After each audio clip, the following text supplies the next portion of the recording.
नमस्कार दोस्तों, मैं कुंदन कुमार आप सभी का स्वागत करता हूं। दोस्तों, जैसा कि हमने पिछले 2-3 वीडियो में आपको परसेंटेज के बारे में बताया था, आज हम वही परसेंटेज पे जो रेलवे ग्रुप डी में परसेंटेज के आधार पे जो प्रश्न पूछे गए हैं वे सभी मैं आप सभी के सामने करवाने जा रहा हूं। जैसा कि देखिए, आप सभी के सामने स्क्रीन पे पहला क्वेश्चन है कि एक वस्तु का लागत मूल्य। सबसे पहले हम यहाँ लिखेंगे लागत मूल्य, ठीक है, लागत मूल्य, ठीक है। उसके बाद हम यहाँ लिख रहे हैं, उसके बाद क्या कह रहे हैं, एक वस्तु का लागत मूल्य और अंकित मूल्य, ठीक है, अंकित मूल्य, अंकित मूल्य। फिर आगे कह रहे हैं विक्रय मूल्य, ठीक है, विक्रय मूल्य, मूल्य, ठीक है। अब यहाँ देखिए क्या कह रहे हैं क्वेश्चन कि लागत मूल्य अंकित मूल्य का 75% है। लागत मूल्य, अंकित मूल्य हमने यहाँ 100 माना। अंकित मूल्य किसे कहते हैं? MRP, maximum reality price. और अंकित मूल्य लागत मूल्य का मतलब लागत मूल्य अंकित मूल्य का 75% है। तो भैया 100 का 75 तो 75 ही होगा। उसके बाद क्या कह रहा है, ये आगे पढ़िएगा कि अगर लागत मूल्य पे कोई दुकानदार, मान के चलिए कोई दुकानदार के पास कोई वस्तु है और उसका मूल्य, ठीक है, उसका मूल्य उसने 100 रुपया रखा हुआ है अंकित मूल्य और वो 75 में खरीद के लाया है। अब वो क्या कर रहा है, आगे क्वेश्चन कह रहा है कि इस पे वो 15% का डिस्काउंट दे रहा है, ठीक है, 15% का डिस्काउंट दे रहा है, ठीक है, 15% का डिस्काउंट दे रहा है। अगर मान के चलिए 100 पे 15% का डिस्काउंट दिया जाए तो इसका मूल्य कितना रह जाएगा? 85% रह जाएगा, ठीक है, 85% लिखिए, 85 रह जाएगा, ठीक है, 85 रह जाएगा। अब ये कह रहा है आगे क्वेश्चन कि 15% की छूट दी जाए तो लाभ या हानि प्रतिशत क्या होगा। कहने का मतलब जब हमने 15% की छूट दी तो यहाँ लाभ हो रहा है या हानि हो रहा है? तो भैया सीधी सी बात है, यहाँ तो लाभ हो रहा है, चूँकि वस्तु हमने 75 में खरीदा था और 85 में बेच रहे हैं। तो लाभ कितने का हो रहा है? 10 रुपये, ठीक है, 10 रुपये का। अब ये क्या कह रहा है, इसी चीज़ को आपसे अब परसेंटेज में पूछ रहा है कि लाभ उसे कितने प्रतिशत की हो रही है। तो मैंने सबसे पहले आपको बोला था कि आप एक चीज़ नोटिस करिएगा कि वो किसके रिस्पेक्ट में कह रहा है। तो ये चीज़ देखिए कि रिस्पेक्ट किससे वो करेगा? लागत मूल्य से, क्योंकि जो सामान जो जितने में खरीद कर लाया रहेगा और जितना उसे प्रॉफिट होगा तो वो तो उसी से तुलना करेगा कि भैया हम कितने में खरीद के लाए और कितने में बिक रहा है, ठीक है। तो ये इससे तुलना कर रहा है। तो अब तुलना जिससे करते हैं तो उसको नीचे में रखते हैं और लाभ जितना होता है उसको ऊपर। तो लाभ कितना हो रहा है? 10 रुपये इंटू 100 बाई, तुलना किससे कर रहे हैं? लागत मूल्य से। लागत मूल्य 75। अब क्या करेंगे इसको 25 से 3 बार में, 25 से 4 बार में, ठीक है। तो अब ये आ जाएगा कैलकुलेशन करके 14/3 और इसको हम काट खोट के लिख सकते हैं 13.33%। अब ये 13.33% क्या हो रहा है? 13.33% लाभ हो रहा है, ठीक है। क्या हो रहा है? लाभ हो रहा है, क्योंकि वो दोनों चीज़ कह रहा है कि 13.33% क्या हो रहा है, लाभ हो रहा है या हानि हो रहा है। तो ये चीज़ देखिएगा कि 13.33% लाभ हो रहा है। और ये भी देखिए कभी कभी ये हानि, यहाँ हानि कर दिया रहता है। तो ये चीज़ आप नोटिस करिए कि लाभ और हानि दोनों चीज़, ये लास्ट का डिजिट देख के मारना है। तो अब मैं इसका आंसर जो हो जाएगा वो आंसर बी हो जाएगा, ठीक है, आंसर इसका बी हो जाएगा।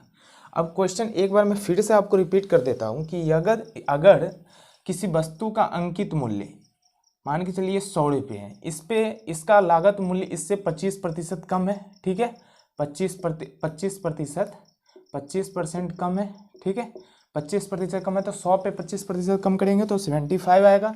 75 आने के बाद ये क्या कह रहा है कि 75 इसका लागत मूल्य है। अब ये अंकित मूल्य पे क्या कर रहा है कि वो वस्तु जो बेच रहा है उस पे वो 15% का डिस्काउंट दे रहा है। जैसे कि आप देखिए किसी वस्तु पे कोई डिस्काउंट देता है तो ऐसा थोड़ी कि वो लॉस से के देता है, कभी कभी दे भी देता है। तो ये 15% का डिस्काउंट दे रहा है। तो 15% का डिस्काउंट देने के बाद इसका जो वैल्यू आएगा 85 आएगा। अब इसके तुलना में तो भैया ये 10 रुपया ज़्यादा है, ठीक है। अब ये यही 10 रुपये को परसेंटेज में पूछा है तो तुलना हम किससे करेंगे? भैया लाभ और हानि की तुलना हम किससे करते हैं? जितने में हम जो खरीदे रहते हैं वस्तु उससे। तो भैया हमने खरीदा वस्तु 75 रुपये में और प्रॉफिट हो रहा है 10 का, इंटू 100 करके 4/3 कटेगा 40/3, 13.33% लाभ हो जाएगा, ठीक है। इसके बाद आगे क्वेश्चन देखेंगे। आगे क्वेश्चन हमें कह रहा है कि देखिए क्वेश्चन नंबर 2, ठीक है, क्वेश्चन नंबर 2। अब इसके आगे देखिएगा, क्वेश्चन नंबर 2 हमारा कह रहा है कि 50 लड़कियों और 70 लड़कों। तो भैया सबसे पहले हम यहाँ लिखेंगे लड़का, ठीक है, लड़का, लड़का, लड़की, ठीक है। तो लड़की की संख्या कितना है 50, लड़कों की संख्या कितना है 70। तो ये क्या कह रहा है कि 50 लड़कों, ठीक है, कह रहा है कि 50 लड़कियों और 70 लड़कों की एक कक्षा में एक संगीत कार्यक्रम में प्रयोजित किया गया यदि 40% लड़कियों ने और 50% लड़कों ने। लड़का कितना है, लड़का 50%, ठीक है, और लड़की कितना, लड़की 40%। कह रहा है कि 50 मतलब कह रहा है कि यदि 40% लड़के और 50% लड़कों ने कार्यक्रम में भाग लिया तो कक्षा में लगभग कितना प्रतिशत छात्र ने भाग लिया, ठीक है। तो ये 70 का 50% आ जाएगा 35, ठीक है, 35। और इसका मैंने आपको बताया था कि इकाई अंक के बाद दशमलव लगा दीजिएगा तो वो 10% हो जाता है, और दहाई अंक के बाद अगर दशमलव आप लगाते हैं तो वो 10% हो जाता है, ठीक है। इकाई अंक के बाद अगर आप दशमलव लगाते हैं तो वो 1% हो जाता है, और दहाई अंक के बाद यदि आप दशमलव लगाते हैं तो वो 10% हो जाता है। तो इसमें क्या कह रहा है कि मतलब इसका 40% निकालना, तो भैया 10%, तो इसका 10% 5 आ गया, 40% 20, तो यहाँ आ गया 20। तो टोटल स्टूडेंट कितने हैं, टोटल स्टूडेंट है 55। अब ये क्या कह रहा है, कुल छात्र, पहले मैं यहाँ बता दूँ आपको, ये टोटल छात्र कितने हो जाएंगे 70 और 50 120। अब ये कह रहे हैं कुल छात्रों का कितनों छात्र ने कार्यक्रम में भाग लिया, मतलब जितने, मतलब ये पूरे जितने स्टूडेंट हैं इनका कितना प्रतिशत छात्र जो है कार्यक्रम में भाग लिया, ठीक है। तो कार्यक्रम में भाग लेने के लिए मैं आपको बताया था कि सबसे पहले जो हमारा डिजिट आएगा, जितने का डिफरेंस है, जितने का अंतर है, वो हम लेंगे तो 55 का है। उसके बाद मैं आपको बताया था जिसके रिस्पेक्ट में पूछे थे, रिस्पेक्ट किसका आएगा ये भैया 120 का आएगा। 120 स्टूडेंट के रिस्पेक्ट में पूछा है कि 55 का क्या है, कितना प्रतिशत है, ये कितना प्रतिशत भाग लिया, इंटू 100 कर देंगे, ठीक है। तो 0 से 0 जाएगा, ठीक है, और इसके बाद 2 से जाएगा 6, 2 से जाएगा 5, ठीक है। इसको हम गुना करेंगे तो 25 25 हाथ में आया 2, और 25 25 और 2, 25 25 का 5 हाथ में आया 2, और 25 25 और 2 27, 275/6 आ जाएगा हमारा, ठीक है, 275/6। अभी इसको हम डिवाइड करेंगे तो 6 चौक 24, हाथ में आया 3 और 5 35, 6 पंचे 30 और 5/6। तो इसको हम लिख सकते हैं कि 45.88 समथिंग, 45.88 समथिंग, ठीक है। तो इसको हम डायरेक्टली लिख सकते हैं 46%, ठीक है। इसको हम डायरेक्टली लिख सकते हैं 46%, ठीक है। कहने का मतलब ये हुआ कि ये अप्रॉक्स में पूछ रहे हैं। ऑप्शन देखिएगा A B C D दोनों में दिए हुए हैं, तीनों चारों में, तो ये अप्रॉक्स में पूछ रहा है। तो 45.88 समथिंग आ रहा है, तो इसका मतलब क्या है कि ये 46% इसको हम लिख सकते हैं, ठीक है, 46% लिख सकते हैं। और यहाँ एक चीज़ और नोटिस करिएगा, यहाँ 44 भी दिया हुआ, तो वो 44 नहीं हो, चूँकि ये 45.88 मतलब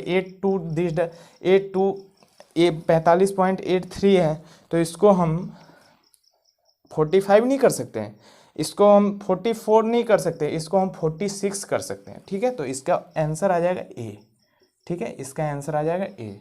मैं एक बार और आपको बता दूं, क्या कह रहा है कि 70 लड़के हैं, ठीक है भैया, लड़कों की संख्या 70, लड़की 50 है। 50% लड़कों ने भाग लिया कार्यक्रम में और 40% लड़कियों ने। तो 50 का 40% 20 आ गया, और 70 का 50% 35 आ गया। टोटल कितने स्टूडेंट आ गए 55 स्टूडेंट ने कार्यक्रम में भाग लिया, और कुल कितना है 120। 120 का 55 में कितना प्रतिशत है, 120 का 55 में 46%, मतलब 45.83 आएगा, ठीक है, 45.83। तो इसको हम 46 लिख सकते हैं, जो कि हमारे आंसर में दिया हुआ है, ठीक है, 45.83 आएगा, और इसको हम 46 लिख सकते हैं, ठीक है। अब देखिएगा हमारे सामने क्वेश्चन नंबर 3 क्या कह रहा है कि एक चुनाव में, ठीक है, एक चुनाव में केवल 2 उम्मीदवार थे। तो भैया पहले हमने फर्स्ट उम्मीदवार लिया, फर्स्ट, और अब सेकंड लिया, ठीक है। अब क्या कह रहा है कि 2 उम्मीदवार थे, विजयी उम्मीदवार कुल मतों का 48%, इसे 48% मिला, ठीक है, जो ये विजय है, मतलब ये जीता हुआ है, ठीक है, और ये हारा हुआ। अब क्या कह रहा है, हारे हुए मतलब उम्मीदवार को 34% प्राप्त। तो इसे 34% प्राप्त हुआ वोट का, इसे 34%, इसे 48% प्राप्त हुआ। अब ये जो 34% का मान बता रहा है वो 6800 मत बता रहा है, ठीक है। 34% का मान जो है ये 6800 दे रखा है, ठीक है। 34% का मान हमें कितना दे रखा है, 6800 दे रहा है। तो अब इसे हम नॉर्मली इससे डिवाइड करेंगे तो 1% का मान आ जाएगा 6800 बट्टा 34, ठीक है। तो ये आ जाएगा 200, 1% 200, तो 100% कितना आएगा, 20,000, ठीक है। 20,000 आएगा। कहने का मतलब ये हुआ कि कोई भी चीज़ अपने आप में 100% होती है, ठीक है। तो ये नहीं मान के आप रखिएगा कि ये जो 48% है और 34 है तो इतने का ही निकाल देना, 68 से डिवाइड करो और जो 1% आया उसके बाद इस दोनों को ऐड करिएगा तो 82 आएगा, 82 का ही निकाल। ऐसा नहीं होता है। कहने का मतलब ये हुआ कि वो जो 82 के बाद जो 18% है, वो क्वेश्चन को आगे पढ़िए क्या कह रहा है कि कुछ मत अमान्य थे। 18 वोट जो था, मतलब अमान्य वोट जो था उसकी प्रतिशत कितनी थी, 80%। कहने का मतलब इन दोनों को ऐड करने पे 48 और 34 को जो ऐड करिएगा तो इसका मान आ जाएगा 82, ठीक है। 82 आने के बाद 100 से इसको माइनस करिएगा 82 को, तो इसका आएगा 18%, जो कि अमान्य वोट है, ठीक है, अमान्य वोट है। तो अब ये पूछ रहा है कि विनिंग वोट, कहने का मतलब ये कितने से जीता है, ठीक है, ये इससे कितने से जीता है और कितना प्रतिशत अमान्य वोट है, ठीक है।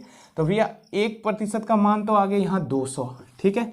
तो 18% का मान कितना होगा, तो 18% का मान कितना हो जाएगा, 3600 अमान्य वोट, ठीक है। अमान्य वोट जो मतलब कहने, अमान्य वोट का मतलब जिसकी गिनती नहीं की जा सकती, वो बेकार वोट है, वो नोटा लोटा जो होता है, जो आप लोग समझो, वो बोकस वोट उसे बोलते हैं, अमान्य वोट। 3600 तो भैया अमान्य वोट है।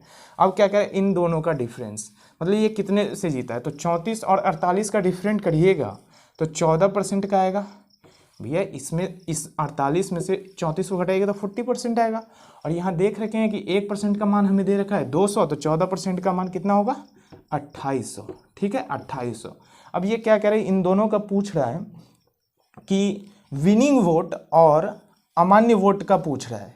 तो विनिंग वोट हमारा आ गया 2800 और अमान्य वोट आ गया 3600, ठीक है। विनिंग वोट 2800, अमान्य वोट 3600, तो इसका आंसर आ जाएगा बी, ठीक है, बी।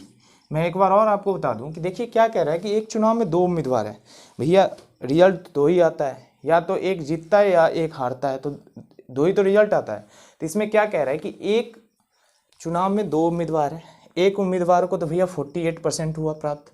अगर यही ये कहा रहता कि 48% प्राप्त है और ये हार गया है, तो बाकी बात 48 के बाद जो हमारा 52 आता तो वो जीते हुए उम्मीदवार का आता। लेकिन यहाँ तो ये क्लियर कर रखा है कि भैया 48% मिला है और 48 पे ही वो जीत गया, ठीक है। तो अब ये कन्फ्यूज मत हो जाना कि भैया 48 है तो उधर तो 52 आना चाहिए, 52 अगर इधर आएगा तो यार ये कैसे जीतेगा, क्योंकि इसका 40% है और इसका 50 नहीं। भाई आगे भी पढ़ो क्या कह रहा है, आगे कह रहा है कि इसे 34% प्राप्त हुए। तो आप कहिए कि भैया 34% प्राप्त हुआ, ये 48 हुआ, तो कुल मिला के तो 82 ही आ रहा है। 82 के बाद बाकी बात जो परसेंटेज है वो गए कहाँ, तो भाई मेरे बाकी बात जो परसेंटेज है वो अमान्य वोटों की है, ठीक है। अमान्य वोट जो जिसकी गिनती नहीं की जा सकती वो अमान्य वोट की है, ठीक है। तो बाकी बात 18% अमान्य वोट की है।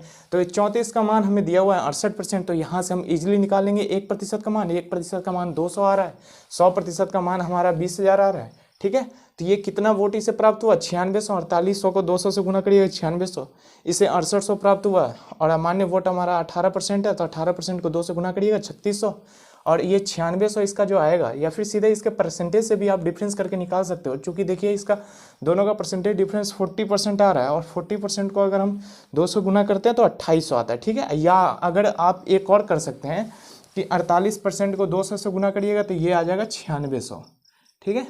और 34 का तो 6800 दिया ही हुआ है, और 9600 और इसका जो दोनों का डिफरेंस आप देखिएगा तो इन दोनों का डिफरेंस 28 ही आएगा, 2800, ठीक है, 2800 ही आएगा।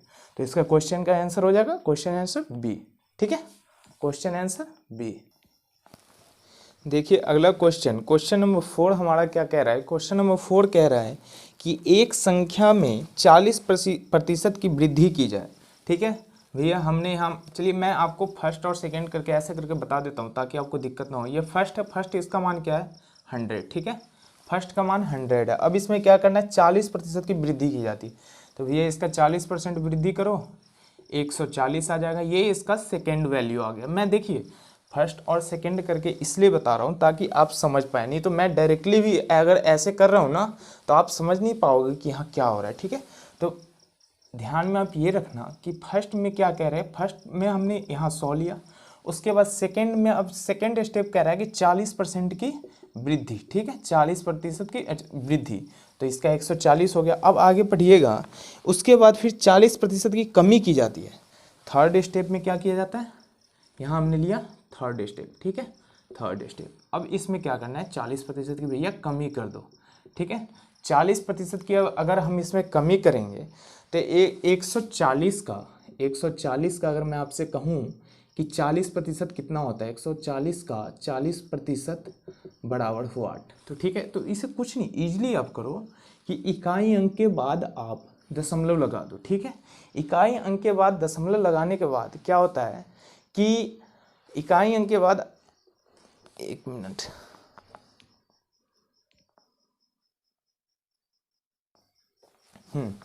इकाई अंक के बाद आप दशमलव लगा दो तो वो उसका 10% आ जाता है, और दहाई अंक के बाद आप दशमलव लगा दो तो वो उसका 1% आ जाता है, ठीक है। तो इसका 10% कितना है, 14, और ये 40% की क्या कह रहा है, कमी। तो 14 को 40 से गुना करेंगे 56 आ जाएगा, ठीक है, 56 आ जाएगा। 56 वैल्यू आएगा तो 140 में से हम 56 घटाएंगे, ठीक है। 140 में से अगर हम 56 घटाते हैं तो इसका मान फिर कितना आएगा वो हमें यहाँ पूछा है, ठीक है। तो 10 में से 6 गया 4, ठीक है। यहाँ बचा कितना, 13, 13 में से 5 गया 8, ठीक है। ये आ जाएगा 84, ठीक है, 84 आया। अब ये क्या कह रहा है आगे क्वेश्चन देखिएगा, आगे क्वेश्चन कह रहा है कि संख्या में शुद्ध परिवर्तन प्रतिशत में ज्ञात कीजिए। अब तो भाई मेरे यहाँ ये हुआ कि देखो ये तो पहले था 100, ठीक है, फिर हमने इसे 40% की वृद्धि की तो अब ये आ गया 140। फिर अब हमने क्या किया, 40% की कमी की, ठीक है। तो 140 में हमने 40 की कमी की तो आ गया 84। अब इसे क्या कह रहा है, अब तो डायरेक्टली आप इसे देख सकते हैं, ये इससे कितना कम है, 16 कम है, ठीक है।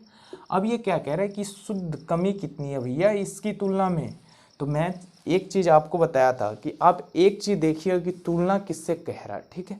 तो तुलना किससे कर रहा है, 100। यहाँ देखिएगा, यहाँ आपका काम आसान हो गया, यहाँ तुलना 100 से करने को कह रहा है। तो 100 से अगर हम इसको करेंगे तो 100 का 16 कितना हो जाएगा, मतलब ये 84 से कितना हो जाएगा, 16% ही होगा।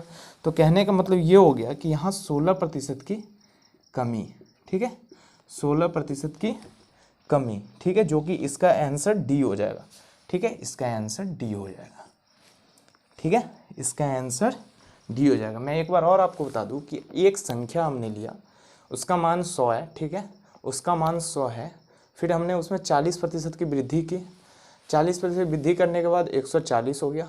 फिर थर्ड स्टेप कह रहा है कि उसमें 40% की कमी करो भैया, 40% कमी करो, 40% जो तुमने लिया वो मुझे लौटाओ नहीं चाहिए, 40% की तुम कमी करो, ठीक है। तो हम यहाँ 40% की कमी कर रहे हैं।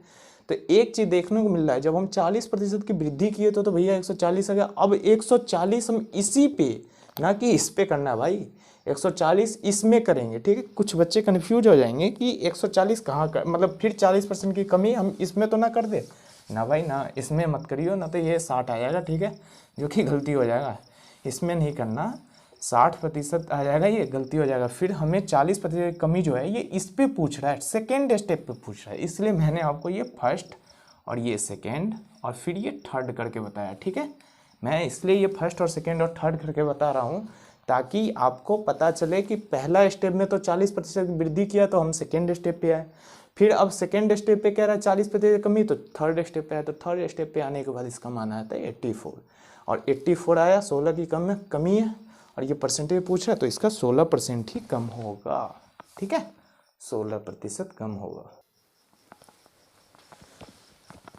देखिए अगला क्वेश्चन हमारे सामने क्या कह रहा है कि राणा और रणबीर के बीच, ठीक है, राणा और रणबीर के बीच एक चुनाव में राणा को कुल मतों का 40% प्राप्त हुआ, ठीक है। यहाँ हम लिखेंगे राणा, ठीक है, राणा जी माफ़ करना, और रणवीर, रणवीर सिंह है, ठीक है जी। राणा और रणवीर के बीच चुनाव में राणा को कुल मतों का 40% प्राप्त हुआ, राणा को 40% प्राप्त हुआ, ठीक है। राणा को कुल मतों का 40% प्राप्त हुआ और वो 6। अब देखिए, अब यहाँ लगेगा वो पीछे वाला जो अब मैं आपको बताया था ना कि वो जो 18% कहाँ गए, वहाँ तो 48 पे ही जीत हो गई थी उसकी, और हारने वाले को 34 ही मिला था, कुल मिला के 82 आ रहा था। और भैया 80% गया कहाँ, तो 80% तो अमान्य वोट थे, ठीक है। 80% क्या थे, अमान्य वोट थे।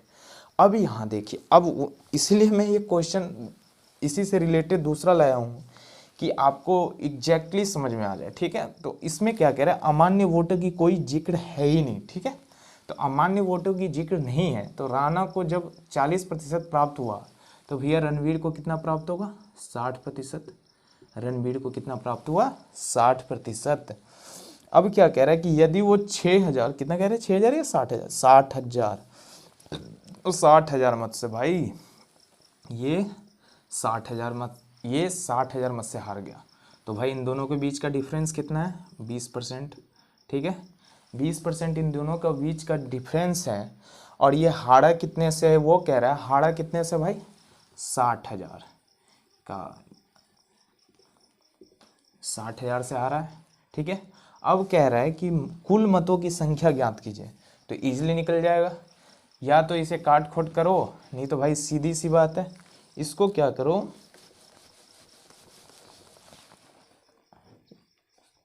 60,000 मतों से हार गया चुनाव में रणवीर, ओ सॉरी, ये कह रहा है चुनाव में रणवीर को कुल मतों की कितनी संख्या प्राप्त हुई है, तो भाई यहाँ काट वाट करके देता है, इसका कुल मत निकाल देता है, ठीक है। ये कह रहा है कि चुनाव में रणवीर को कुल मतों का कितना प्राप्त हुआ, चुनाव में रणवीर को कुल मतों का, चुनाव में रणवीर को प्राप्त कुल मतों की संख्या क्या होगी, ठीक है। तो 20% तो भाई सीधी सी बात है 60,000, तो इसको काटो पीटोगे काहे भाई, 20% का गुना 3 से हो रहा है, तो इसमें भी 3 से गुना कर दो, 6,000, 60,000, 60,000 गुना 3, 1,80,000, 1,80,000, ठीक है। इसका आंसर आ जाएगा बी, ठीक है, इसका आंसर आ जाएगा बी। भाई दिख तो रहा है सही, हाँ दिख रहा है, मतलब कह रहा है भाई, क्वेश्चन कह रहा है कि राणा और रणवीर के बीच एक चुनाव में, चुनाव भाई किन के बीच हुआ, राणा जी के बीच और रणवीर सिंह के बीच, ठीक है। राणा और रणवीर के बीच चुनाव हुआ, और चुनाव में कुल मतों का 40% राणा को प्राप्त हुआ, राणा को कुल मतों का 40% प्राप्त हुआ, ठीक है। जब राणा को कुल मतों का 40% प्राप्त हुआ, तो भैया रणवीर को कितना प्राप्त होगा, 60%, ठीक है। अब ये क्या कह रहे हैं, इन दोनों के बीच का डिफरेंस हम देख लेंगे, डिफरेंस कितना आ रहा है, 20% का।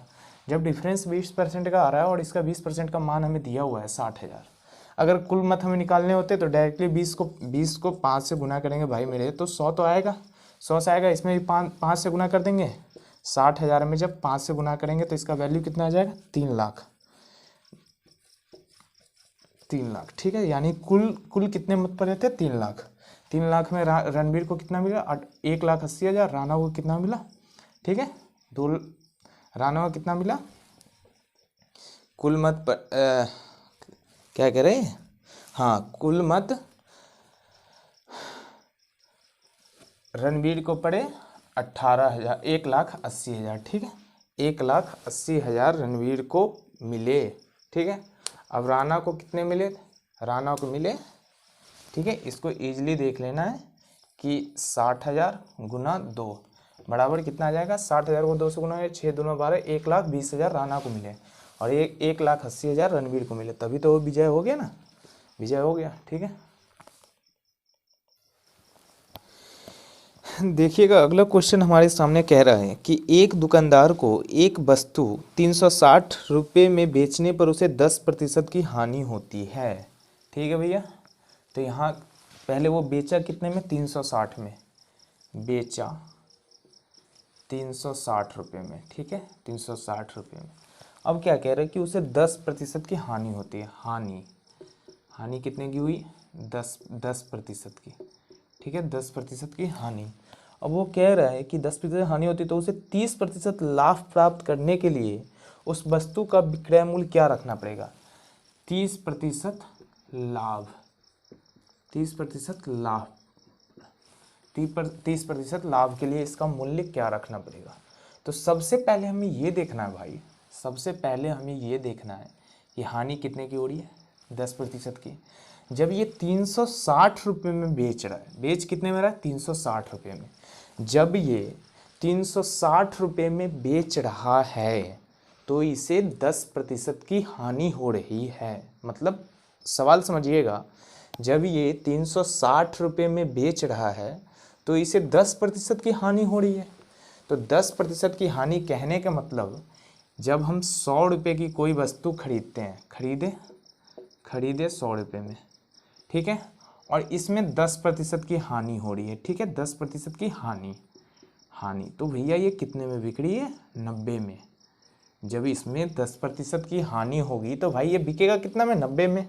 तो यहाँ क्या कह रहा है कि हानि 10% की हो रही है, ठीक है। वैसे देखिए ये सवाल प्रॉफिट एंड लॉस का है, बट मैंने आपको बताया था ना कि परसेंटेज ऐसा चैप्टर जो हर एक चैप्टर में इसका यूज है, चाहे आप CISI उठा लो या फिर एज उठा लो, एज का चैप्टर कोई सा भी उठाओ, उसमें ये परसेंटेज लगभग सब में पूछते हैं, ठीक है।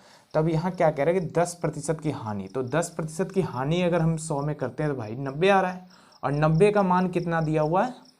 90 का मान कितना दिया हुआ है? 360।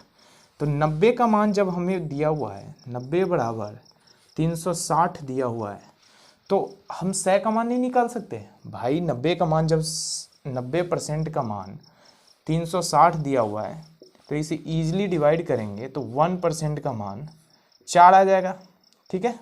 1% का मान 4 आ जाएगा। तो कोई वस्तु अपने आप में 100% होती है भाई। अगर मान के चलो कोई हीरो है तो वो अपने आप में 100% है, अगर कोई लड़का साधारण है तो वो अपने आप में 100% है। तो हर एक चीज़ अपने आप में 100% होती है, ठीक है। कोई भी चीज़ किसी से कम नहीं होती, वो सब अपने आप में 100% ही होते हैं। कोई ये नहीं है जो अपने आप में 20% ही होता है, कोई 80%। तो भैया 100% होता है, तो ये 100 है, ठीक है, 100 है। तो अब ये जब 1% का मान 4 आया, ठीक है, 1% का मान कितना आया? 4। तो 100% का मान कितना आ जाएगा? 400 रुपये। तो भैया कहने का मतलब यह है, वस्तु की लागत मूल्य आ गई 400, लागत मूल्य आ गई 400 रुपये, ठीक है। अब क्या कह रहा है ये कि इस पे 30%, यानी कि 100 पे 30% उसे लाभ करना है, यानी 100% तो है ही, ठीक है, और ये इस पे 30% की लाभ करेगा, ठीक है, 30% की लाभ करेगा तो 130 आ जाएगा, ठीक है, 130 आ जाएगा। तो 100 पे 30% की लाभ करेगा ये, ठीक है। 100 पे जब ये 30% की लाभ करेगा तो इसका मूल्य इसे मतलब कितना रखना पड़ेगा ताकि उसे 30% का लाभ हो। तो यहाँ हम देख रहे हैं कि 130% है और ये 100%, 100% का मान 400, छोड़ दो उसको, कोई नहीं। 1% का मान कितना आ रहा है? 4। तो 130 का मान, 130 गुना 4 बराबर 520, 520 रुपये उसे रखने होंगे मूल्य वस्तु की, ठीक है। अब मैं एक बार और आपको सही से बता रहा हूँ, देखिए क्या कह रहा है कि यदि कोई वस्तु 360 रुपये में बेचा जाए तो उसे 10% की हानि होती है, ठीक है। अगर कोई वस्तु हम 360 रुपये में बेचे तो 10% की हानि हुई है। तो भैया हमने खरीदा कितने में था? 100%, 100% में ना, 100% पे ही तो हम लाभ या हानि की तुलना करते हैं। मैंने आपको बताया था कि किसी भी चीज़ की तुलना 100% से ही होती है भाई। तो ये तो मैं आपको बताया हूँ कि कोई भी चीज़ की तुलना हम 100% से करते हैं। तो 100% में 10% की कमी कर दो भाई, क्योंकि वो 10% हानि बता रहा है। तो 10% कमी करोगे तो 90 मान आएगा, और 90 का वैल्यू दिया हुआ है 360। तो 90% जब 360 तो 1% 4 आ जाएगा, और जब 1% हमारा 4 आ रहा है और 100% निकालना है तो 400 रुपये में मैंने वस्तु खरीदा, अब उस पर हमें 130 का लाभ पूछ रहा है, ठीक है। तो 1% का मान हमने निकाला 4, तो क्या 130 का नहीं निकल जाएगा? 130 को हम 4 से गुना करेंगे तो 520 हमारा वैल्यू आएगा। तो कहने का मतलब ये हुआ कि उस दुकानदार को उस वस्तु का मूल्य 520 रुपये जब रखेगा ना वो, तो उसे 30% का प्रॉफिट होगा, और 360 में बेचा तो 90% का 10% का लॉस हुआ। 10% का लॉस इसलिए हुआ क्योंकि वो वस्तु को 400 रुपये में खरीदा हुआ था। ठीक है, वो वस्तु को 400 रुपये में खरीदा हुआ था। कोई डाउट? ठीक है, चलिए, वो वस्तु को 400 रुपये में खरीदा हुआ था। ठीक है,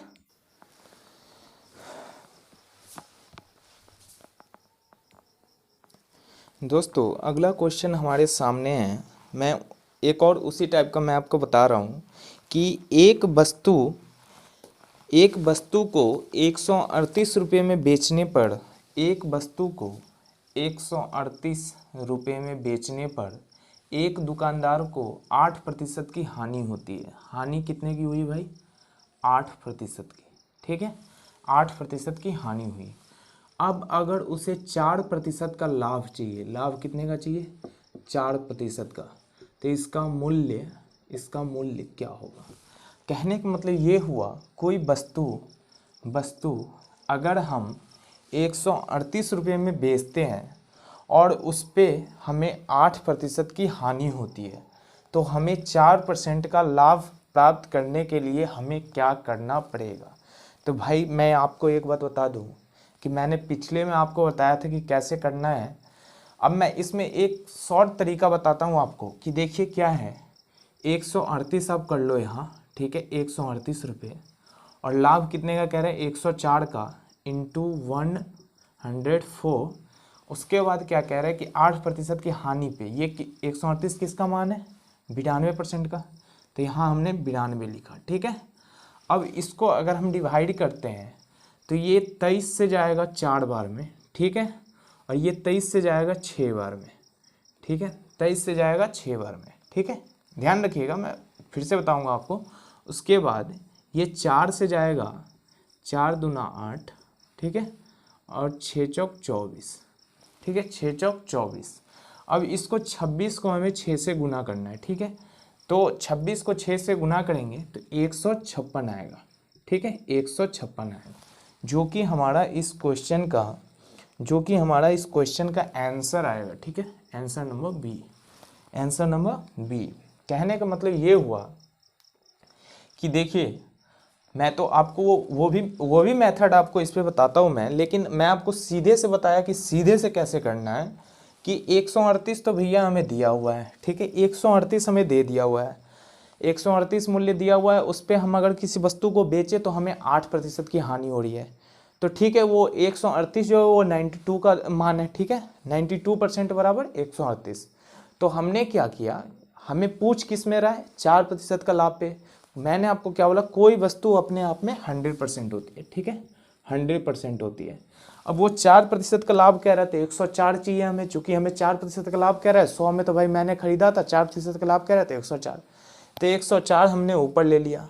और 92 इसका मान कितना है? 92%। 92 को हमने नीचे कर दिया। ठीक है, 92 को जब आप नीचे करेंगे और 138 यहाँ रखेंगे, 138 जो मूल्य था इसका, 92 का जो मान था उसको ऊपर रख के और 104 लिख के उसके बाद 92 नीचे करिएगा, तो इसको डिवाइड करने पे हम पाते हैं कि 156 हमारा आ रहा है, जो कि हमें 104 रुपये में बेचने के लिए हमें 156 उसका मूल्य रखना पड़ेगा। ठीक है, 156 रुपये मूल्य रखना पड़ेगा, तभी हमें जाके कितने होंगे? 4% लाभ होंगे। अब मैं आपको उस मेथड पे बता रहा हूँ जो मैंने आपको पिछले सवाल में बताया था। देखिए क्या कह रहा है कि कोई वस्तु, मैं लिख दे रहा हूँ, कोई वस्तु अपने आप में ठीक है 100% होता है। कोई वस्तु अपने आप में 100% होता है, चाहे वो कुछ भी आप लीजिए, वो अपने आप में 100% है। ठीक है, जब हमें किसी से तुलना उसको करने के को है तब वो तुलना हम देखते हैं, नहीं तो वो वैसे अपने आप में 100% ही है। ठीक है, अब हमें क्या करना है कि देखिए, वस्तु का मूल्य दिया हुआ है 138 और हानि 8% की हो रही। जब 8% की हानि हो रही, कहने का मतलब 100, जब ये 100 कोई वस्तु अपने आप में है, इसमें से 8 माइनस करेंगे तो इसका मान आ जाएगा 92। ठीक है, 92%। अगर 92 का परसेंट का मान हमें दिया हुआ है, 92% बराबर 138 हमें दिया हुआ है, ठीक है। तो अब पूछ रहा है कि 104 कितना होगा। तो भाई मेरे जब 92 का मान 138 दिया हुआ है तो 104 का मान मतलब 100 पे 4% प्रॉफिट, ठीक है। प्रॉफिट 100 पे 4% की प्रॉफिट आ जाएगा 104। तो अब ये देखिए कि ये इससे कितना है, तो 23 से इसको डिवाइड करेंगे, ये जाएगा 4 बार में, ठीक है। 23 से ये जाएगा 4 बार में और 23 से ये जाएगा 6 बार में, ठीक है। कहने का मतलब ये हो गया कि 4% का मान जो है हमारे पास 6 आ रहा है, ठीक है। 4% का जब 6 आ रहा है तो 100% का हम निकालेंगे। तो 100% के लिए भैया हमें क्या करना पड़ेगा, 4% में 25 से गुना, इधर भी 25 से गुना कर दो, ठीक है। इधर भी हमने 25 से गुना कर दिया, कोई दिक्कत। अब इसके बाद क्या कह रहा है कि जब 4% में 25 से गुना करेंगे तो ये तो आ गया 100%, 100%। अब इसे हम 6 को 25 से गुना करेंगे तो कितना आएगा, 130 आएगा, ठीक है। 130 दिख रहा है, कितना आएगा,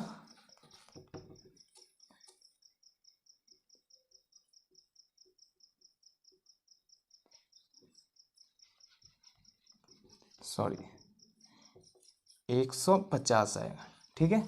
150 आएगा जब हम इसको 25 को 6 से गुना करेंगे 150। कहने का मतलब ये हुआ कि 100% का मान हमें कितना दिया हुआ है, 150 हमने निकाला। मतलब हमने जो वस्तु खरीदी थी वो हम 150 रुपये में खरीदे थे और उस पर हमें 8% की हानि होने पे उसका हमें विक्रय मूल्य प्राप्त हुआ 138 रुपये।